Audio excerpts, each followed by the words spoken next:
He's making the argument that because the historical data points to the crucifixion of Christ, that therefore it means that Islam has a theological fault. The Quran makes a very clear clause.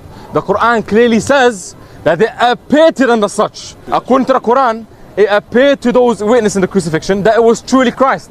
Therefore, by naturalistic means, we would expect historical data to be there about Christ being crucified. Okay, so in this video, Orlando, who is the Christian apologist, argues that there is an overwhelming amount of historical evidence that supports that Jesus Christ was actually crucified. His point is that across multiple sources, Christian and non-Christian, there's a strong consensus that the crucifixion actually happened. Now, Amir, who is the Muslim apologist, responds from a Quranic position. The Quran teaches that Jesus never actually died on the cross. It was only made to appear that way. Now, from this angle, Amir argues that, well, of course, Christian sources are going to report a crucifixion, because if people were made to believe that it happened, that's exactly what would end up in historical records. To say that it only appeared that Jesus was crucified, as your response, for me, it's not really an argument, it's just an escape route. The reason why I feel like his response is a problem is because no matter how much historical evidence you bring, the response is always going to be the same.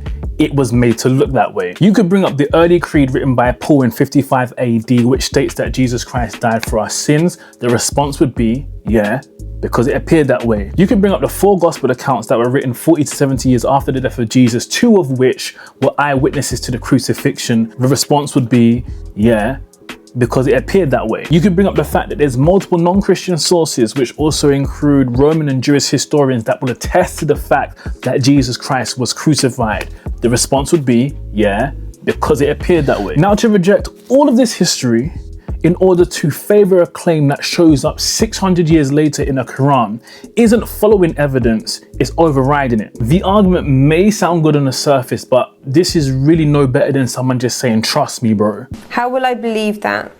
Take it from me. So what are we really doing here? I feel like the real issue here isn't history, it's authority. Amir, who is the Muslim apologist, would rather dismiss the earliest and strongest evidence in order to protect a claim that can't be tested or questioned.